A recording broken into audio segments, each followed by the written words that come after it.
Hey, what's going on, everybody? This is Paul Tamayo for Kotaku.com.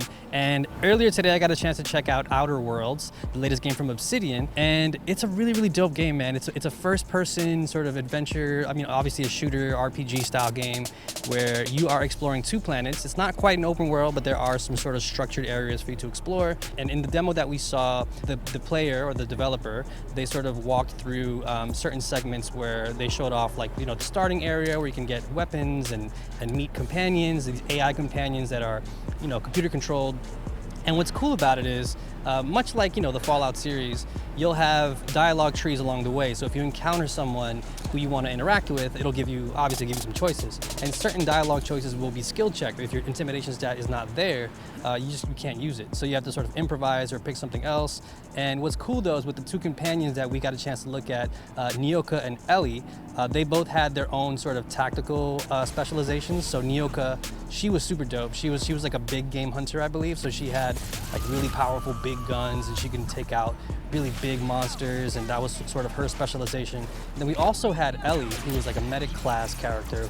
But each character also has their skills too. So at one point we were sneaking through this factory and you could hack a terminal and shut parts of it down in order to like bypass certain machines and people. And there was one part where we could hack a terminal, but we didn't have enough points. So what we did instead, we actually used the intercom, and we had enough lying points. Lying is a skill in the game, which is pretty funny actually. And because of our companion Ellie, she was able to give us enough points in order to use that dialogue option. And it was kind of cool. Like, instead of actually hijacking a drone or whatever, we just straight up used our wits to get all the enemies in front of us. They just left. Like, they just left the whole room. The combat in the game, of course, as you'd expect, is so good. The shooting is so dope. The weapons have alternate fires that can take out robots versus organic human or bug-like enemies. There was a moment where we were like aiming down the sights of a sniper rifle, and you could sort of pick which part of the body of the enemy you were about to shoot. So if you wanted to blind them, you'd shoot them in the head. If you wanted to incapacitate their arm, like throw off their aim, you'd shoot them in the arm. If you wanted to like disable their leg, you could shoot them in the leg, and that would impact their mobility. Like, really cool dynamic stuff. So there's a nice little variety in terms of like mixing up the combat, which I thought was super, super cool. It looks so gorgeous too.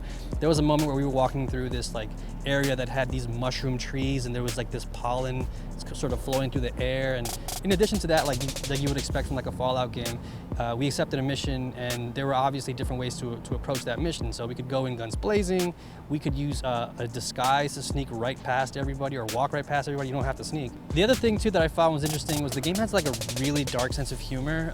There was a moment where we walked into this like pig pen, and there were these pigs called cyst pigs that had like tumors growing off their backs, and they were being farmed basically to like make food using those tumors. It was also interesting too, because at the end of that one mission, we found the guy we were supposed to take out, and even at the end of the mission where you're right about to complete your objective, you can still get choices that will affect the outcome of that mission. So pretty dynamic systems in terms of how that thing can play out. So we could have either just killed the guy like we were going to in the first place, or we could have like betrayed the person who hired us.